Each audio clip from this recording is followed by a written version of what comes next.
I sat on the ground, my extravagant white dress fanned out around me like a broken promise. Mark and my father were near the entrance, offering half-hearted smiles as they apologized and thanked guests trickling out of the hall. My mother sat beside me, her hand gently stroking my back, whispering words of comfort I couldn't quite process. No tears came. I was numb. Except for the sharp sting of humiliation. And something else, something low and smoldering inside me, waiting to take shape. Today was supposed to be my wedding day. My wedding to Tony. The same Tony I shamelessly chased for over 2 years, parading my dignity on a silver platter while he flirted openly, cheated quietly, and turned me into the office joke. They called it tragic. Said I was delusional. Yet I stayed. I stayed when he left lipstick stains on his collar and phone numbers in his pockets. I stayed when he made me the laughingstock of the break room. Still, I held my head high. When I asked Tony to marry me and he said yes, the jokes returned, how I'd finally worn him down, how he probably agreed out of exhaustion. I smiled through it. Because Tony was mine. All those who warned me, who said he'd never change, that he would ruin me, I thought I had proven them wrong. I thought I had won. They used to call me the Ice Queen in the office. The cool-headed broker who never cracked, never missed a deal, never a hair out of place. Impeccable. Unshakable. Until Tony. Tony knew exactly which cracks to widen, which buttons to press. He made me believe his failures were mine to fix. I finished his reports, cleaned up his messes, even handed him sales I closed just to keep his name clean. Everyone saw it. Everyone warned me. I didn't listen. Until today. Our wedding day. The day I spoke to Tony just 2 hours before the ceremony. The same day he was texting me sweet nothings, how excited he was, how he couldn't wait to see me walk down the aisle. The same day he disappeared without a word, leaving me standing alone at the altar in front of my family, friends, and co-workers. At first, no one panicked. It was just Tony being Tony, always late, always arriving with some disarming excuse and that crooked smile. He had even texted a few of the guests not long before, giving no sign that anything was amiss. But then an hour passed. The messages stopped. Another hour crept by. And that's when we found out, the driver who had brought me to the venue, and was supposed to pick up Tony, finally admitted the truth under Mark's and my father's pointed questioning. Tony had paid him, in cash, to drive him to the airport instead. I stared blankly as the words landed, disbelieving. I scrolled through Tony's last messages, his promises, his warmth, his excitement, and felt something inside me fracture. The driver said Tony had been texting from the back seat, right on the way to his escape. So I sat there, on the cold tile floor, the weight of my gown pressing down on me. I thought of every moment I defended him. Every time I fought for him, lied for him, bled for his benefit. And now, I was the punchline to a story I wrote myself. Guests passed by, offering whispered condolences, hands on shoulders, forced smiles. I ignored them all. My mother hovered, worrying about my silence, thinking I had slipped away into some mental abyss. But I wasn't lost. I was awakening. It wasn't until Mark gently helped me off the floor that I realized the chapel was nearly empty, just my mother, father, Mark, and me. No music, no flowers, no laughter. Just echoes of what should have been. I smoothed my dress. Still no tears. I'd like to go home now, I told them, my voice steady. And I meant it. I spent what should have been my honeymoon week at home, surrounded by the quiet concern of my parents. The house felt like a cocoon, equal parts comforting and suffocating. My mother fluttered around me, always watching, always ready with a cup of tea or a soft word. My father stayed close, saying little but refusing to leave my side for long. Mark came by to check on me. He and my father seemed to hit it off almost immediately. Mark was the IT guy, or, as I jokingly called him, that IT guy. It was an understatement, really. He ran network security for a financial firm that processed millions in transactions daily. But truthfully, I couldn't explain his job beyond that. Whenever I tried to understand the details, I got lost somewhere between firewalls and data encryption. He didn't seem to mind. After his third visit, I finally felt well enough to talk to him. "Mark," I said, my voice still brittle, "I wanted to thank you for helping my parents, for stepping in when..." I faltered, unable to say the wedding aloud. He cut me off gently with a smile. "It was my pleasure," he said. "I've gone through something similar. I couldn't just stand by." Curious, I asked, "Do you mind telling me?" He hesitated only a moment before launching into his story. He'd been engaged once. It was rushed, his fiancée was pregnant, and she didn't want to have the baby out of wedlock. At her baby shower, a shouting match between two sisters spiraled out of control. In the chaos, it was revealed, loudly, that Mark wasn't the father. Worse, her entire family had known and lied about it. His friends and family were there. He had been humiliated. "I know what it feels like," he said. "To be blindsided in front of everyone you love." Now, somehow, my father had taken a liking to him. He kept asking Mark to come back. That day, we talked for hours. For the first time in days, I felt seen without being pitted. I also noticed, strangely, that my ever-present parents had vanished for most of the afternoon. As the sun began to set, Mark finally stood to leave. My father walked him out and said, without hesitation, "Come back tomorrow." And he did. When I returned to work, I slipped back into my old dispassionate persona like it was armor. Cold. Untouchable. I ignored the looks, the smug "I told you so" smirks, the sympathetic glances from those who didn't know where to look when they saw me. Every hallway held a whisper of Tony's betrayal. But I kept my head down and focused on the one thing I could still control, my work. In time, I rose back to the top, reclaiming my title as the firm's highest-performing broker. Mark and I stayed close. What began as lunch breaks and occasional drinks, two people trading stories of heartache, gradually shifted into something gentler. Something warmer. We were dating, though I refused to call it that. Mark did. I told him I needed privacy. If things went wrong again, I couldn't bear to live it out in public a second time. He understood. He never pushed. Never complained. He was simply there, quiet, consistent, unwavering. Even when I was promoted to department head, Mark congratulated me with a nod across the room, respecting the boundaries I set. A year later, during a quiet weekend visit to my parents' home, he proposed. No grand gesture, no spectacle, just honesty and a simple ring. I said yes. We married at the town hall. A few close family members on each side, no friends from the city, no coworkers. I wanted something quiet. Safe. When we returned, I maintained the secrecy. At work, I was the composed department head, and Mark remained on the network security team. I even put our occasional meetings on the company calendar to keep up appearances. Outside the office, I had moved into his apartment. We lived like any married couple, sharing chores, dinners, late-night movies. But even in our quiet domestic life, something lingered beneath the surface. I tried to enjoy it, I wanted to enjoy it, but often, it felt like I was acting. Smiling on cue. Laughing on time. And always, just below the surface, was this strange, persistent feeling. Not pain, exactly.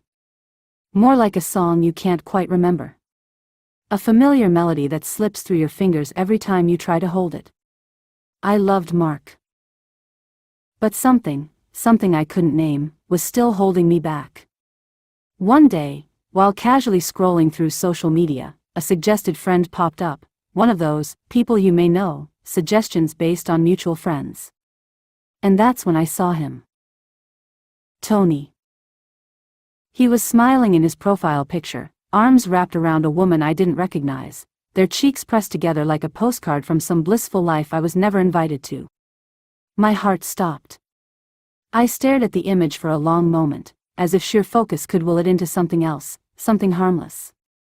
At first, my finger hovered over the profile. I thought about clicking on it. But not from my account. I created a new one. Clean. Untraceable. Then I clicked. His profile opened easily. No privacy settings. No shame, apparently. His status?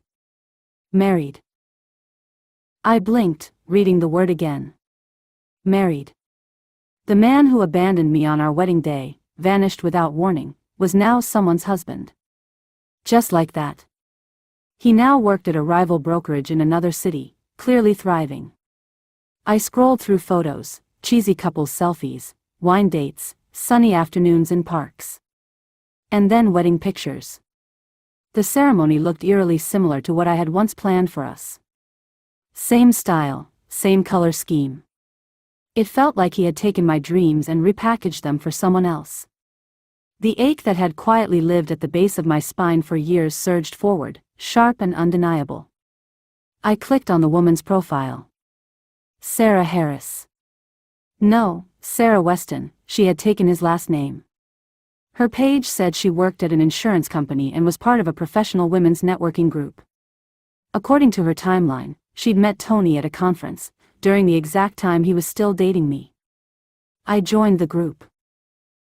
At first, I messaged a few members casually, establishing a presence. After a day or two, Sarah responded to one of my posts.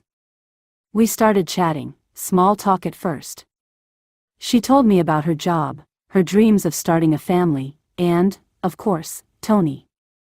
I mirrored her energy, lied when needed, and slowly became someone she confided in. She mentioned they were having financial issues, which was why they hadn't yet started a family. I offered advice, nothing too suspicious, just friendly guidance.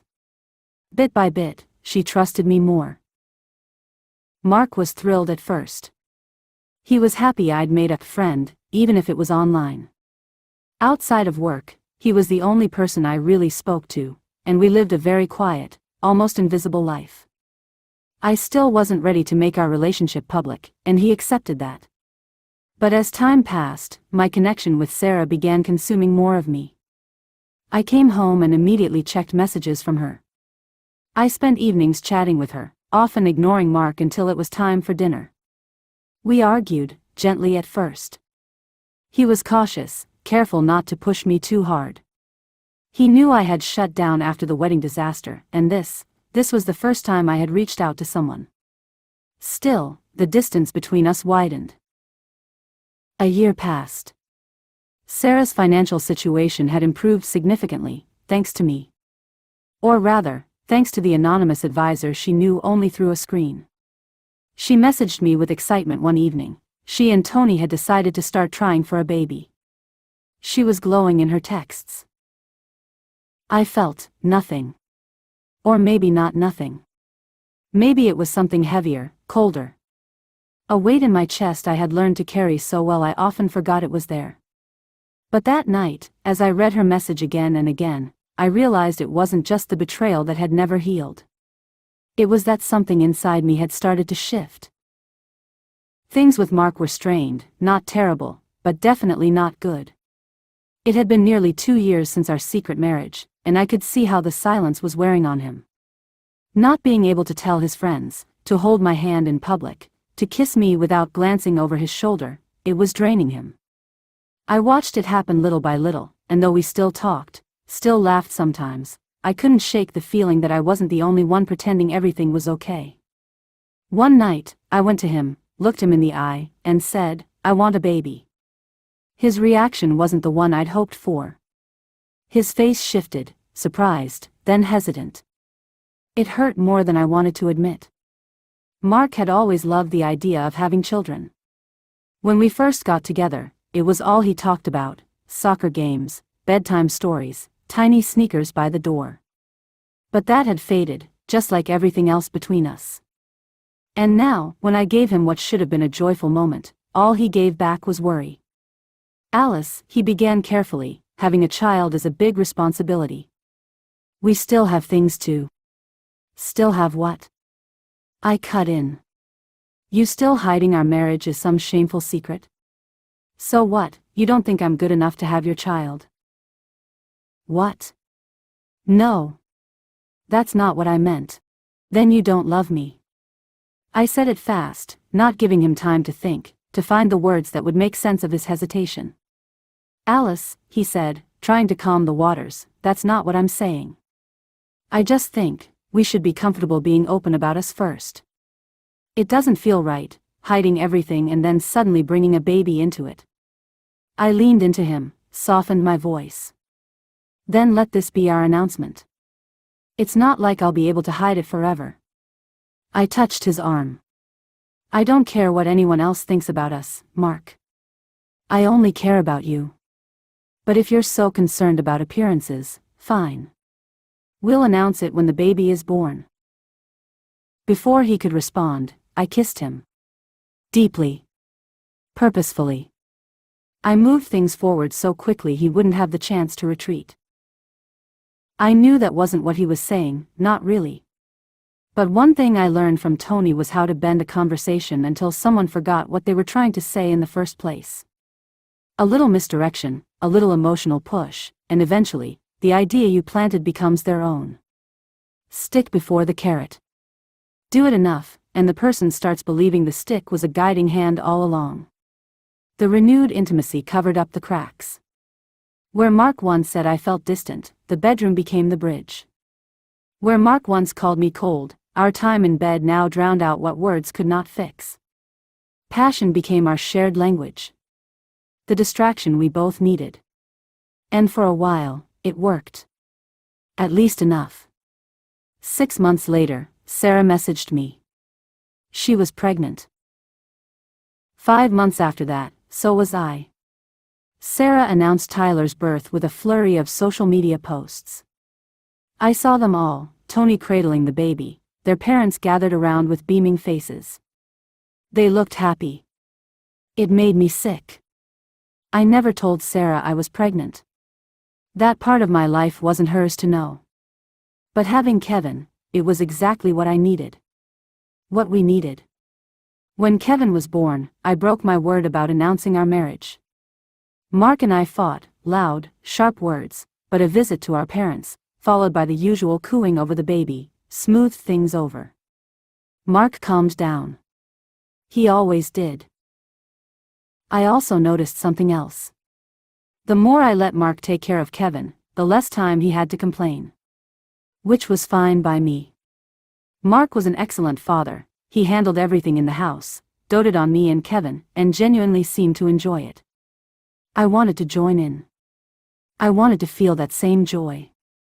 But the dull ache I'd been carrying for years was now a roar in my chest. By the time Kevin was 5, I knew more about Sarah and Tyler's lives than my own son's. Mark noticed. He saw how indifferent I was to Kevin. He couldn't understand it, no matter how hard he tried. He kept forcing family time, dragging me into moments I had no interest in. After a few disastrous attempts, he made sure he was always there to buffer the tension. Kevin, sweet, innocent Kevin, still tried. He'd show me his drawings from daycare, little crafts he was so proud of. I'd glance at them for a second before going back to monitoring Tony and Sarah's world. I saw the disappointment in Mark's eyes, the quiet heartbreak every time I brushed off our child. But Mark wouldn't leave me. I knew that. And with that knowledge, I decided it was time to finally go after what I truly wanted. Over the years, I'd subtly guided Sarah's financial portfolio to have a built-in vulnerability, a quiet, invisible fault line she didn't even know existed. A single wrong move could shatter everything. I just had to give her the nudge. During one of our regular nightly chats, I casually mentioned a stock I was planning to move on, fast and high risk, but lucrative. When Sarah expressed interest, I told her she couldn't. You'd need a broker, or at least access to their system, I said. Too bad the timing's critical. By the time you find someone, it'll be too late. I knew exactly what she'd do. She'd hinted enough over the years, how she loved Tony, but didn't quite trust him. I counted on that doubt. I knew she'd use his work computer. And I knew she wouldn't tell him. I logged off that night and waited. The next morning, it happened. The stocks she'd invested in plummeted. She had shorted them aggressively, and now owed over $500,000. Notifications flooded the inbox of my fake account. The chaos was instant. Mark, noticing my frozen stare and frantic screen taps, asked if I was okay. I nodded and said it was nothing, then quietly logged into my personal account. Sarah was finished. Tony wouldn't stick around, not with $500,000 in debt and no trust left. Especially when she'd made the trades using his company's equipment without permission. He'd be out of a job by week's end. And with my name sitting proudly on my profile as department head, I had no doubt I'd be hearing from Tony very soon. The same day Tony's profile changed to single and Sarah's photos vanished from his page, I got a DM from him. He apologized. Begged for forgiveness. The story he tried to sell me was that Sarah had trapped him, spun some sob tale about dying of cancer. By the time he realized the truth, they had a child, and he felt stuck. I didn't respond right away. I just let the messages pile up. He wrote about how he never stopped loving me, how he had wanted to come back but didn't know how. Now that the divorce was finalized, he said, we finally had a chance. I jumped at it. I told him I didn't fully forgive him, but I understood. I told him I could help him, for the sake of his child. Send me your application, I wrote. I'll approve it, Tony. Minutes later, his application was in my inbox. I had already forwarded it to HR. Not for a broker role, Sarah's trades had torched his license, but for a new position, my assistant. I glanced at Mark. Steadfast, loyal Mark. I needed to be careful. I couldn't afford for him to break, only bend. I stood up. Tony contacted me, I said. Mark chuckled, thinking I was joking. He's divorcing his wife. Moving back here, I continued. He was married? Mark asked, genuinely surprised. He asked me for a job. Again, Mark laughed. Man, the balls on that guy. He shook his head and turned toward the kitchen. I'm going to make him my assistant, I said flatly. Mark stopped mid-step. What, Alice? Why would you do that? He has a kid. His wife made unauthorized trades on his company computer. He lost his license, I replied calmly. So? Sounds like he got exactly what he deserved, Mark shot back. It's not the kid's fault, Mark. I should try to be the bigger person, I said. I could see the anguish in his eyes, the way his face twisted as he processed it. I turned back to my screen. I've already sent the application to HR. I just wanted you to know before I headed into the office. Mark went quiet. I could see it, he was winding up for a fight. But right on cue, Kevin's school bus honked outside. Mark gave me one last long look, then stepped outside to meet our son. Oni returned to the office like he was taking a victory lap. The grin on his face was wide, smug, completely at odds with the stunned stares and hushed gasps from coworkers who knew the story. As I reintroduced him to the team, their glares and scowls said everything. I explained that Tony would be in a support role due to his strong past performance and that he'd be serving as my personal assistant. No one bought it. Those who had worked with him before knew the truth. His performance was padded by credits I gave him. They knew this wasn't about talent. This was something else. The office buzzed. The whispers started. I'd lost my mind, Tony was blackmailing me, I was still in love with him. I ignored it all. By lunchtime, Mark walked into my office unannounced. He caught me and Tony sitting close, laughing. I quickly straightened in my chair and said coolly, Mr. Miller, how can I help you? A pointed reminder, our personal life stays personal. I saw the sting in his eyes before he replied. I came to see if I could bother you for lunch, but it seems I've walked in on a professional meeting. His tone dripped sarcasm as he glanced at Tony, who was leaned back in his chair, feet casually propped on the coffee table. Tony didn't move. His expression hardened. Though they'd never interacted much, different departments, different circles, Tony instantly recognized a rival. He didn't know why Mark disliked him, but he could feel it. Without missing a beat, I replied, "I don't see a lunch meeting on today's schedule." "I apologize. Let's reschedule for another time." Mark glared for a beat, then turned and walked out. I knew I'd have to deal with this later, at home. But for the rest of the afternoon, I stayed right where I was, sitting with Tony, surrounded by silent judgment and cold stares, pretending not to notice. Just listening to the roar in my mind. I went home and walked right into the argument I expected. Mark was furious. He ranted about how I was being played for a fool, how I had forgotten everything I once felt on our wedding day, how humiliated he felt after the scene in my office. I didn't flinch. I just stood there, absorbing his anger in silence. Then, when he finally stopped to catch his breath, I spoke flatly. "I told you at the office, I am the department head. If you don't like how I run my team, then stay out of it. You have your own department. Maybe spend more time there if mine offends you so much." My cold stance caught him off guard. I could see it in his eyes. I softened my tone and walked toward him. "I made a decision," I said gently, reaching for his hand. Intentionally making Tony suffer for past misdeeds doesn't help anyone.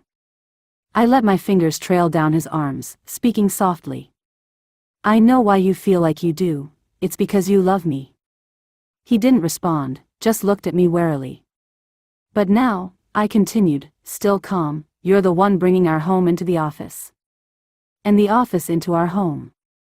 I leaned in and placed a kiss on his cheek. "Wasn't that what we promised never to do?" He said nothing. Just walked out. I let him go. I'd toss him some attention soon, smile more at Kevin, maybe show up at a few family dinners. It would blow over. Mark always cooled down eventually. Internally, though, I was beaming. Tony was back. Back in the office. Back where I wanted him. Over the next few months, his shameless, flirtatious persona re-emerged.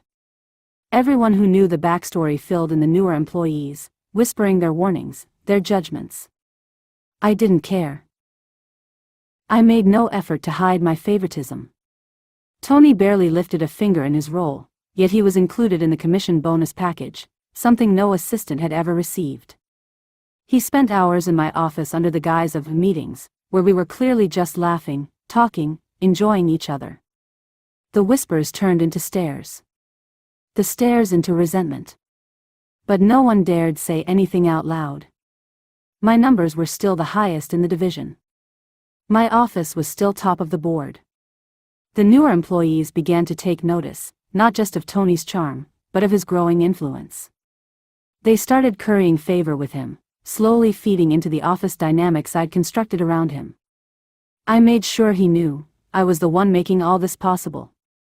At first, Mark did what I asked. He tried to maintain boundaries, scheduling lunch meetings with me like we used to. But since those requests had to go through my personal assistant, Tony never approved a single one. Mark brought it up at home, his voice tight with frustration. "I've been trying to have lunch with my wife for weeks," he snapped. "Work's just busy right now," I replied smoothly. "It's only lunch." But the gossip wasn't staying confined to our office anymore. People from other branches had started whispering, making comments. And still, Tony and I grew closer. Over the next few months our workdays stretched longer. I stayed later and later. I saw less of Mark. Less of Kevin. And though I was certain Mark would never leave me, I knew it was taking a toll. I kept brushing him off. "I'll make it up to you," I'd say. To both of you. Sometimes I did. Sometimes I didn't. Because now, I was spending time with Tony and Tyler. Slipping into their little father-son world was easy. I had followed Tyler's life since the day he was born. Becoming the mother he didn't have came naturally. They both began to depend on me. And that roar in my mind, the one that had been growing for years, seemed to be appeased. Mark didn't erupt the way I thought he would. He changed. Quietly. No more heated arguments. No sarcastic jabs. No more pleading for lunch dates or asking where I'd been. He just withdrew.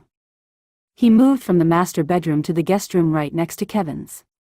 I pretended not to notice. He'd still get Kevin ready in the morning, still handle school pickups and make dinner. But he stopped trying to talk. Stopped reaching for me in bed. Stopped asking anything at all. And in the silence, I saw something shift in Kevin too. He grew more attached to Mark. He clung to him, followed him around the house like a shadow. And when he came to show me his drawings or talk about school, if I was too distracted with my phone or too tired from work, he stopped trying. He didn't act out. He just looked through me. Like I wasn't his mother, just someone who shared the same kitchen. At first, I didn't care. I had Tyler. Tyler adored me. Tyler was a carbon copy of his father, right down to the devilish grin, the arrogance, the casual manipulation, and even that sharp little mean streak. All of it, wrapped up in a tiny package. And I spoiled him shamelessly. Favorite foods, favorite games, his shows always queued up. I did things for him that, if I was being honest with myself, I had never done for Kevin. He started calling me Mom. I didn't correct him. In fact, I encouraged it. With Tony now included in our commission package, his income ballooned enough for him to get a house not far from mine. Tyler's daycare was just 3 miles from the office, and more often than not, I picked him up. The staff there knew me as his mother. No one questioned it. And why would they? I was always there, always smiling, always ready to take him home. He'd sit in his car seat and look up at me with those smug little eyes and ask, "When are you going to live with us? We're way better than your family, aren't we?" I'd smile at him. Just smile. Never correcting him. Never answering. Then I'd drive home, to the cold silence of my real family. The fights with Mark had long stopped. Not because we made peace, but because we both surrendered to the stalemate. It was a quiet, frigid war that neither of us was willing to end. I wanted to reach out, explain that things weren't what he thought. That he could still trust me. That this was temporary. But that roar in my head, fierce, intoxicating, kept whispering that I was so close to having everything I ever wanted. Mark and Kevin would just need to wait a little longer. One evening, I used the same calm, commanding tone I once used at work. "Mark, I need 2 favors from you." He looked up, puzzled.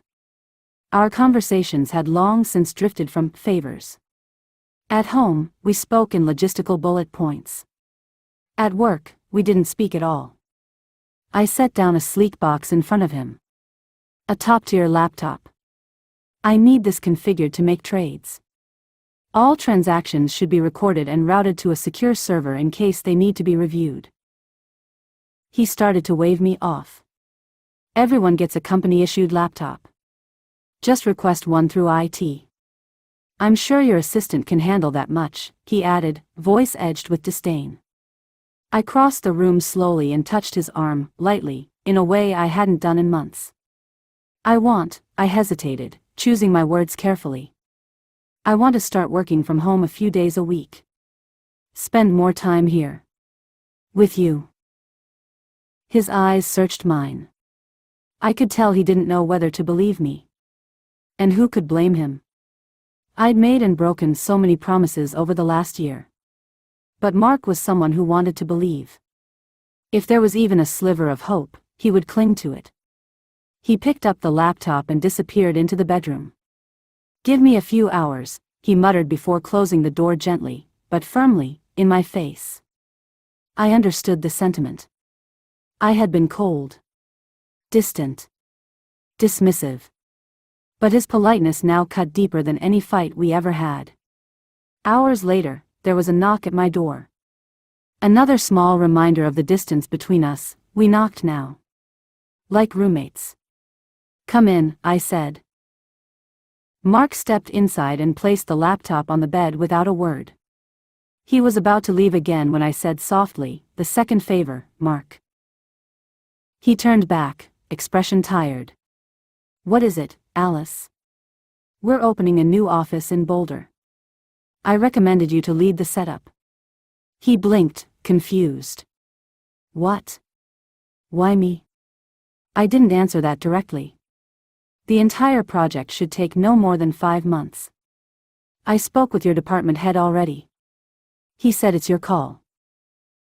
Suspicion flickered behind his eyes. He was no fool. "It's a good opportunity for your career," I said, keeping my voice soft.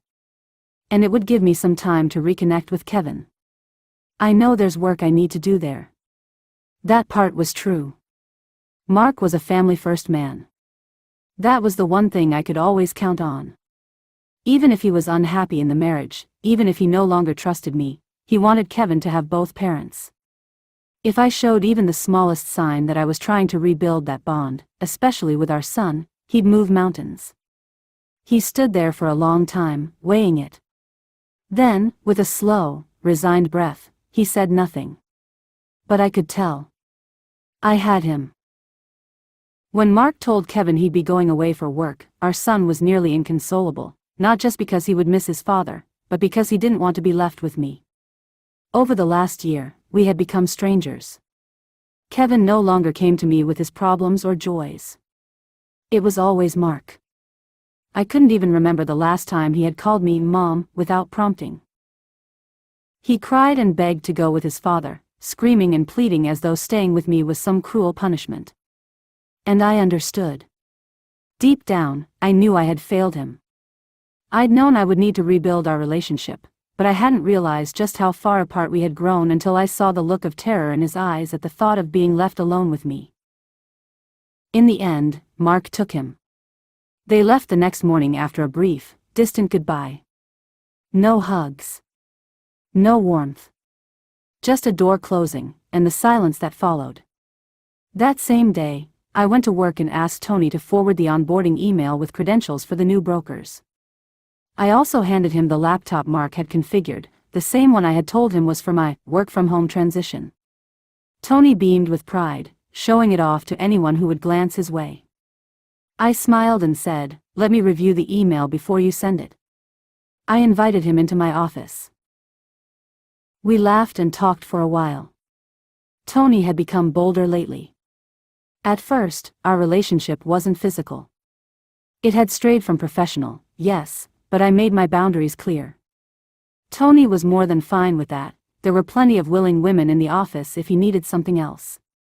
He knew where the real power lay.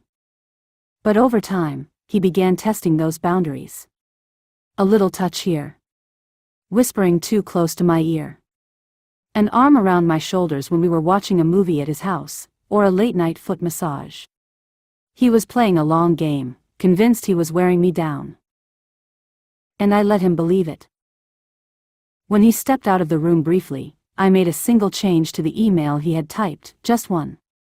Then I sat back and waited for him to return. "Tony," I said softly, almost apologetically, "I'm going to have to remove you from the commission package." His face darkened immediately. "What?" he snapped. "Why?" "There've been complaints.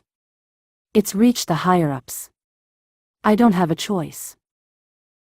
"Alice, I can't afford my mortgage without that money.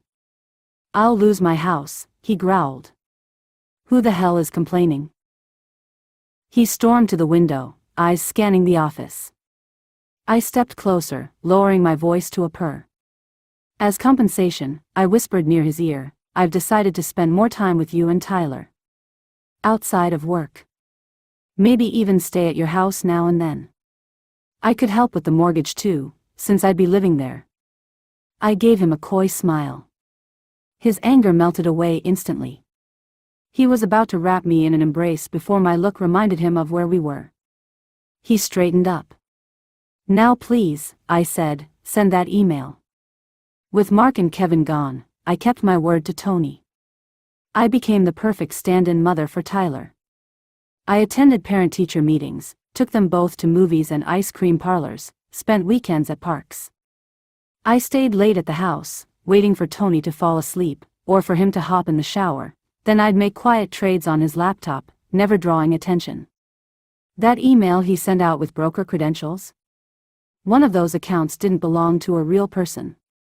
It was a dummy login that made only bad trades, nothing egregious enough to cause alarm, but consistent losses that would, over time, raise red flags. And all of it was traced back to Tony's laptop, the same one he so proudly paraded around. When the departmental performance report came out, and our team, once ranked number 1, was nowhere in the top 5, it sent shockwaves through the office. I immediately ordered an investigation. The perfect manager, demanding answers. Even though I already knew where it would lead. To Tony.